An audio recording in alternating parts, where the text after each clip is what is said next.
So I think আমার mobile screen তোমাদের show করছে। সো এবার আমরা ক্রোমে চলে যাই, ক্রোমে এখানে সার্চ করি পারাক বাড়ি flexi cap fund.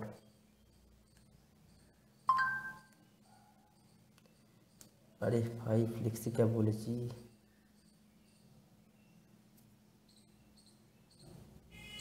Flexi cap fund, চলো।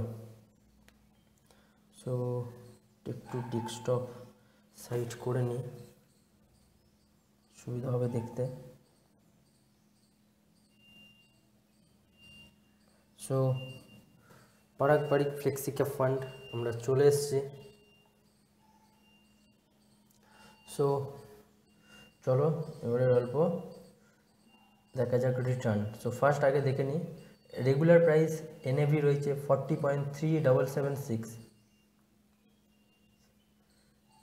এটা কিছুদিন আগেই এটার নামটা চেঞ্জ হয়েছে মেনলি, কারণ এটা লং টার্ম ফান্ড ছিল, নামটা ছিল Parikh long term equity fund. সেটা থেকে এটা চেঞ্জ করে এর নাম হয়ে যায় পারিক ফ্লেক্সি ক্যাপ ফান্ড, কারণ এটা একটা মাল্টি ক্যাপ ফান্ড। বিশেষ করে এই ফান্ডটা হচ্ছে এমন একটা ফান্ড যার এক্সপোজার ইন্টারন্যাশনাল ফান্ডেও আছে, বা ইন্টারন্যাশনাল ফান্ডও ঠিক বলা যাবে না, মানে ইন্টারন্যাশনাল ডাইরেক্ট স্টকে আছে।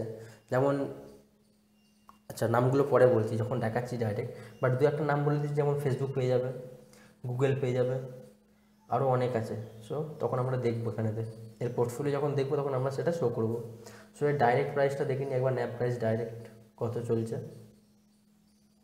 সো এর ডাইরেক্ট ন্যাপ প্রাইস চলছে 42.4737, রাইট না? এক মিনিট ডেস্কটপ সাইট করে নিই এটা। তার মানে দেখো রেগুলারের থেকে 2 টাকা বেশি, রাইট? রেগুলারের থেকে এর ডাইরেক্ট ন্যাপ প্রাইস 2 টাকা 2.4737, মানে 2 টাকা বেশি। এখানে কোনো র্যাঙ্ক শো করছে না, কারণ এটা যেহেতু ট্রান্সফর্ম করা হয়েছে, নামটাও চেঞ্জ হয়েছে, ফ্লেক্সি ক্যাপ হয়েছে, সেই কারণে এখানে কোনো র্যাঙ্ক ক্রিসিলের তরফ থেকে কিছু দেওয়া নেই। বাট এর আগে যখন এটা মানে লং টার্ম ইকুইটি ফান্ড নাম ছিল, তখন এটা 5 স্টার র্যাঙ্কিংয়ের মধ্যে ছিল। So by the way, currently সবাইকে বলবো যখন ইনভেস্ট করবে ডাইরেক্টে ইনভেস্ট করবে, রেগুলারে কোনো সময় ইনভেস্ট করবে না। কারণ দেখো তুমি দেখো রেগুলারের প্রাইস ছিল 40, ডাইরেক্টের প্রাইস 42, 2 টাকার ডিফারেন্স। এখানে তোমার যদি 10,000টা ইউনিট থাকতো এটাতে, তা তোমার ওই 2 টাকা মানে 2,000 টাকা ডাইরেক্টে এক্সট্রা প্রফিট। আর রেগুলারে কি 2 টাকাটা কমিশন খেয়ে গেল, 2,000 টাকাটা চলে গেল তোমার যিনি ফাইন্যান্সিয়াল অ্যাডভাইজার বা যার আন্ডার থ্রু তুমি করেছিলে তার কাছে। সো অবভিয়াসলি সবাইকে অ্যাডভাইস করবো ডাইরেক্টে ইনভেস্ট করো, অনেক প্ল্যাটফর্ম চলে এসছে। সব থেকে সোজা হচ্ছে গ্রোথে চলে যাও, গ্রোথে গিয়ে আরামসে ইনভেস্ট করে দাও, যেখানে তুমি শুধু একটা না অনেক মিউচুয়াল ফান্ডের পেয়ে যাবে। সো যাই হোক, এখন এটার মধ্যে চলে আসি। এখন নাম চেঞ্জ হয়ে যেটা হয়েছে, জাস্ট মিনিট, কাজ করছে না।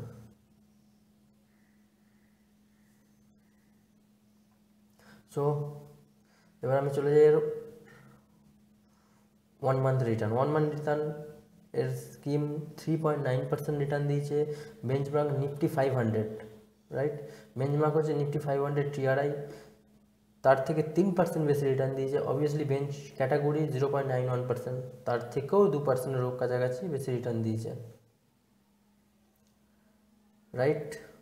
3 মাসের ইয়েতে যাই, ইনভেস্টমেন্ট হরাইজন্টাল 7% রিটার্ন আছে। নিফটি 500 2.54% আছে, ওখানেই ক্যাটাগরি 2.46% আছে।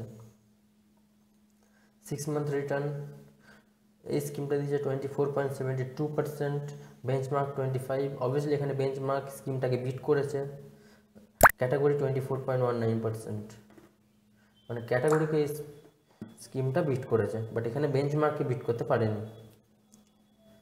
এক বছর রিটার্ন এই স্কিমটা বেঞ্চমার্ককেও বিট করেছে আর ক্যাটাগরিকেও বিট করেছে। 73.94% এই স্কিমের রিটার্ন আছে, ওখানেই বেঞ্চমার্ক 500 রিটার্ন আছে 68.59%, আর ওখানে ক্যাটাগরি অ্যাভারেজ রিটার্ন আছে 61.65%।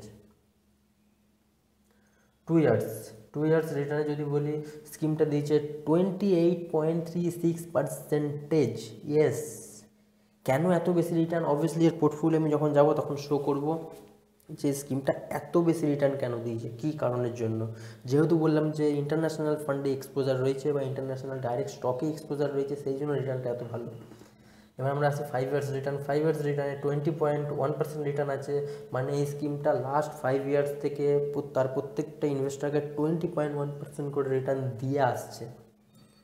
ওখানেই বেঞ্চমার্ক 15.43% রিটার্ন দিয়েছে, আর ক্যাটাগরি অ্যাভারেজ 15.14% রিটার্ন দিয়েছে। এবার আমরা মানে সিন্স থেকে স্কিমটা কত রিটার্ন দিয়ে আসছে, 19.93। আমার মতে 93 বলার থেকে 20% বলে দেওয়াই বেটার। মানে স্কিমটা যখন থেকে লঞ্চ হয়েছে তখন থেকে এই স্কিমটা 20% রিটার্ন তার ইনভেস্টরদেরকে দিয়ে আসছে। একটা মাল্টি ক্যাপের রিটার্ন কত হয় জানা আছে? মিড ক্যাপের থেকে বেশি হবে না, মিড ক্যাপের থেকে বেশি হবে না, লার্জ ক্যাপের থেকে কম হবে না। বাট এই স্কিমটা একটা মিড ক্যাপ যেমন রিটার্ন দেয় সেরকম রিটার্ন আছে। সো এবার অল্প এর ফান্ড, ফ্লেক্সি ক্যাপ ফান্ডের কোথায় কত ইনভেস্টমেন্ট আছে সেটা একটু দেখে নিই। এর ইনভেস্টমেন্ট 65.69%, তার মধ্যে 32% হচ্ছে লার্জ ক্যাপে, 9.76% হচ্ছে মিড ক্যাপ, আর 20.51% হচ্ছে স্মল ক্যাপ। মানে এর লার্জ ক্যাপে আর স্মল ক্যাপে ওয়েটেজটা বেশি আছে। মানে যদি সত্যি করে বলা হয় এটা একটা পিওর মাল্টি ক্যাপও বলা যাবে না, কারণ এখনকার রুল হিসাবে লার্জ ক্যাপে 25%, মিড ক্যাপে 25% অ্যান্ড স্মল ক্যাপে 25% ইনভেস্ট থাকলে তবেই সেটা একটা প্রপার মাল্টি ক্যাপ বলা যায়। বাট এটা যেহেতু 32% লার্জ ক্যাপ আছে, মিড ক্যাপে দেখতেই পাচ্ছ 9.76% মিড ক্যাপ আছে, আর 20.51% স্মল ক্যাপ, সেই জন্য একটু রিস্কি আছে। বাট যেহেতু রিস্কি সেহেতু রিটার্নও খুব ভালো আছে স্কিমটার,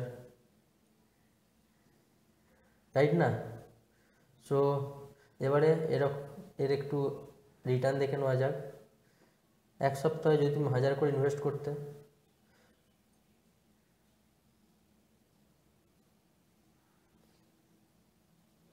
সরি 10,000 যদি ইনভেস্ট করতে তাহলে 10,117 হতো। অ্যাবসলিউট রিটার্ন 1.17%, অ্যানুয়ালাইজড রিটার্ন কিছু নাই। 1 মান্থ রিটার্ন যদি বলা হয় তাহলে 10,308, এক মাসে 3.9%। 3 মান্থ রিটার্ন আছে 10,706, 7.07%। 6 মান্থ রিটার্ন আছে 24%, 12,471। ওয়াইটিডি মানে এই বছরের প্রথম থেকে 1 জানুয়ারি 2021 থেকে এর রিটার্ন আছে 11,446, 14.46%। 1 ইয়ারের রিটার্ন আছে 73.94%, মানে 17,394। 2 ইয়ার্সের রিটার্ন আছে 16,488, মানে 64.88%। 3 বছরের রিটার্ন আছে 17,738, মানে 77.38%। 5 বছরের রিটার্ন আছে 150%, মানে হচ্ছে 25,007।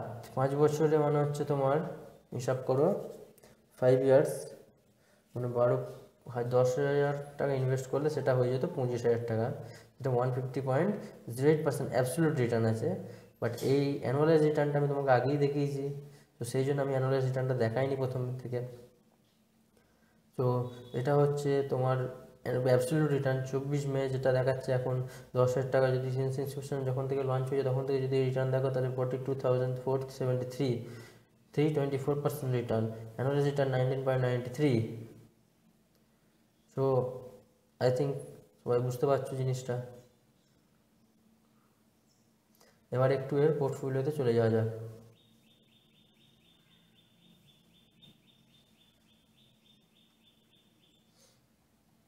সো নাম্বার অফ স্টকস 26টা আছে, ক্যাটাগরিতে 51.2, সো আই থিঙ্ক সবাই দেখতে পাচ্ছ। টপ 5 স্টকস ওয়েটেজ আছে 38.95%, এখানে ক্যাটাগরিতে 29.82% আছে। টপ 10 স্টকের ওয়েট আছে 64.46%, ওখানে 46.23% আছে সেটাই ক্যাটাগরিতে। আর টপ 3 সেক্টরের ওয়েটেজ আছে 51.66%, যেখানে ক্যাটাগরিতে আছে 40.98%। সো এর যে অ্যাভারেজ মার্কেট ক্যাপ রয়েছে স্কিমটার 54746, 54,746.96, যেখানে ক্যাটাগরি রয়েছে, অবভিয়াসলি ক্যাটাগরি বেশি হবে কারণ ক্যাটাগরিতে 500টা শেয়ার আছে, নিফটি 500 ট্র্যাক করে। সো ক্যাটাগরিতে দেখতেই পাচ্ছ 1,43,682.81। সো এই স্কিমের হোল্ডিং লার্জ ক্যাপ স্টক 32.41%, যেটা আমি আগেই দেখালাম, প্রথমেই বলেছি আমি, যেটার মধ্যে 9টা শেয়ার আছে মাত্র লার্জ ক্যাপের। মিড ক্যাপের আছে 9.76%, যেখানে 5টা শেয়ার আছে মাত্র, আর স্মল ক্যাপের 20.51% মাত্র 6টাতে। সো এর পোর্টফোলিওটা একবার দেখে নেওয়া যায় কী কী শেয়ারের মধ্যে আছে। ফার্স্টে দেখতে হবে অ্যালফাবেট মানে গুগল, আইটিসি আমাদের ইন্ডিয়ার নাম শুনেছ, Microsoft, Bajaj holding, Facebook, Amazon, আর দেখা দরকারই নেই, বাকিগুলো সবই আমাদের দেশের কোম্পানি। বাট টপ 10 যেটা রয়েছে খুবই ভালো, ইনভেস্ট করতে চাইলে অবভিয়াসলি ইনভেস্ট করতে পারো। এবার একটু ফান্ড ম্যানেজার দেখে নিই কী কী আছেন, কারা কারা এই ফান্ডটিকে ম্যানেজ করছেন। তো স্কিম ডিটেলসে একবার যাই। তো স্কিম ডিটেলসে আগে ফান্ড ম্যানেজার রয়েছেন রাজীব থক্কর, রেণুকা ওঙ্কার অ্যান্ড রাজ মেহতা। এই স্কিমটা লঞ্চ হয়েছিল 24 মে 2013, মানে 7 বছর কমপ্লিট করেছে স্কিমটা, 7-8 বছরই কমপ্লিট করেছে। তো ওর লঞ্চ ডেট তো 2013 24 মে, মানে 8 বছর বোধহয় কমপ্লিট করতে যাচ্ছে।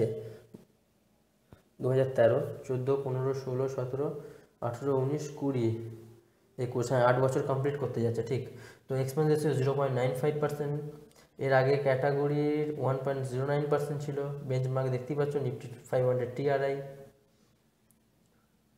এসআইপি আমার এখানে কিছু দেওয়া নেই, তবে আমার মিনিমাম 500 টাকা দিয়ে তোমরা এসআইপিটা স্টার্ট করতে পারো। সো স্কিম ডিটেলস দেখা হলো। আচ্ছা, এর এক্সিট লো গল্প দেখে নেওয়া যাক। পারস্পরিক fixed cap direct plan growth charge 2% of sale value if you hold before 3-6%, মানে 2%। যদি 1 বছরের মধ্যে তুমি সেল করে দাও তাহলে 2%, আর যদি 730 দিন মানে 2 বছরের মধ্যে যদি সেল করো তাহলে 1%, আর তারপরে যদি তুমি সেল করো তাহলে কোনো চার্জ লাগবে না। বাট প্রথম 2 বছর যদি মধ্যে তুমি যদি সেল করো, প্রথম 1 বছরে 2% চার্জ কাটবে। প্রথম 1 বছর পর যদি তার নেক্সট ইয়ারে যদি সেল করো, মানে 2 বছরের মাথায় যদি সেল করো তাহলে 1% চার্জ কাটবে। বাট তার যদি 5 বছরের মাথায় সেল করো বা 3 বছরের মাথায় সেল করো তাহলে কোনো চার্জ লাগবে না,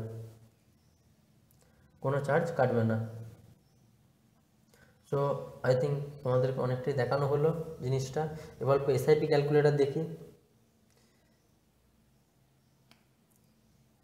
এসআইপি ক্যালকুলেটারে কী দেখাচ্ছে? সো এসআইপি ক্যালকুলেটার আমি ধরে নিচ্ছি অ্যামাউন্ট 10,000 দেখছি না, আমি 5,000ই ধরছি, 5,000। ওকে, এসআইপি স্টার্ট তুমি করেছো, আমি ধরে নিচ্ছি 2020 না 2013তেই তুমি করেছিলে, আমি ধরে নিচ্ছি 2013 24 তারিখ থেকে তুমি স্টার্ট করেছো, 7/5/2021। এখন যদি সেল করছো বলো তাহলে সাবমিট করা যাক। Investment amount 4,80,000, sale value 10,85,894.7, profit কত 126.23%, 6,05,894.7। 4,80,000 টাকা ইনভেস্ট করে 6 লাখ টাকা প্রফিট 7 বছরে। Annual return 20.02%। So I think তোমরা দেখতেই পাচ্ছ। বাট এটাকে আমি এবারে ক্যালকুলেট করে দেখাবো তোমাদের ডাইরেক্ট এসআইপি ক্যালকুলেটারে। তো চলো এবার এসআইপি ক্যালকুলেটার একটা করে নেওয়া যাক। এসআইপি ক্যালকুলেটারে যাই আমি একটা, যে কোনো একটা এসআইপি ক্যালকুলেটারে যাবে, কোনো অসুবিধা নেই। আমি একটা এসআইপি ক্যালকুলেটারে চলে যাচ্ছি। সো এখানে তুমি ওখানে 5,000 করেই করছো, 20% করে রিটার্ন দিচ্ছে। তুমি যদি বলো আমি 10 বছরের জন্য করছি, একটু বাড়িয়ে দিচ্ছি কারণ ওটা তো 7 বছর দেখলে 15 বছরের জন্য করছি, রিটার্ন দিচ্ছে 20, আমি 20 ধরে নিচ্ছি পুরোপুরি, ক্যালকুলেট করছি। So I think amount invest হচ্ছে 9 লাখ, প্রফিট হচ্ছে 47.7 লাখ। প্রফিট দেখতে পাচ্ছ, 47 লাখ টাকা, 9 লাখ টাকা ইনভেস্টমেন্ট করছো, টোটাল হচ্ছে 56,71,475। সো এটা হচ্ছে এসআইপির পাওয়ার। 9 লাখ টাকা ইনভেস্টমেন্ট করে 56 লাখ টাকা তুমি পেয়ে যাচ্ছ 15 বছর। যদি বলো আমি আরও 5 বছর এক্সট্রা রাখবো, নিশ্চয়ই রাখতে পারো। দেখা যাক কত রিটার্ন দেখায়। 1.6 কারোর, 1.5 কোটি টাকার উপরে। কেউ যদি বলে আমি রিটায়ারমেন্ট ফান্ডের জন্য রাখবো, রিটায়ারমেন্ট একটা মাল্টিকে ফান্ড রিটায়ারমেন্ট ফান্ডের জন্য নিশ্চয়ই তোমার যদি বয়স 20 হয়, 22 হয়, 26 হয়, নিশ্চয়ই তোমরা রাখতে পারো। রিটায়ারমেন্ট ফান্ড মানে হচ্ছে তোমার ধরে নাও 20-30 বছর, আমি 30 বছরই ধরে নিচ্ছি, 20% করে রিটার্নও দিয়ে যাচ্ছে, আমাকে আর কিছু বলতে হবে না, তোমরা নিজেরাই দেখে নাও। 11.7 কারোর, 11.5 কোটি টাকা। কত ইনভেস্টমেন্ট হচ্ছে? 18 লাখ, 5,000 করে হলো। এবারে এখানে প্রফিটটা দেখো, মানে প্রফিটটা হচ্ছে তোমার পুরো 11 লাখ, সরি পুরোটাই প্রফিট, 11.5 কারোর তো হিসাব অনুযায়ী, হ্যাঁ 18 লাখ ইনভেস্টমেন্ট হচ্ছে, 11 কোটি টাকা পাচ্ছ, মানে তোমার কিছুই না জিনিসটা। SIP, that is the power of SIP, that is the not SIP, that is the power of compounding. Yes, that is the power of compounding. So obviously invest করো, ইনভেস্ট মাইন্ডের সেটটা মাথায় রেখো, কারণ এখন ব্যাংকে কোথাও কোনো ইন্টারেস্ট জিরোর কাছাকাছি বলতে গেলে, আর মনে হয় কোনো দিন কিছুদিন পর হয়তো জিরো করেও দেবে ইন্টারেস্ট। বাইরের দেশে দেখবে ইন্টারেস্ট, কেউ যদি জানতে চাও বাইরের দেশের ইন্টারেস্ট দেখবে জিরো। আমেরিকার যে কোনো দেশের, তুমি ধরো আমি কোনো নাম করছি না, যে কোনো দেশের দেখবে তাদের ব্যাংকের ইন্টারেস্ট জিরো, কোনো ইন্টারেস্টই নেই। তারা সবাই ইনভেস্ট করে শেয়ার মার্কেটে, শেয়ার মার্কেট থেকে তারা রোজি রোজগার করে। সো অবভিয়াসলি ইনভেস্ট করো। All the best, thank you. Video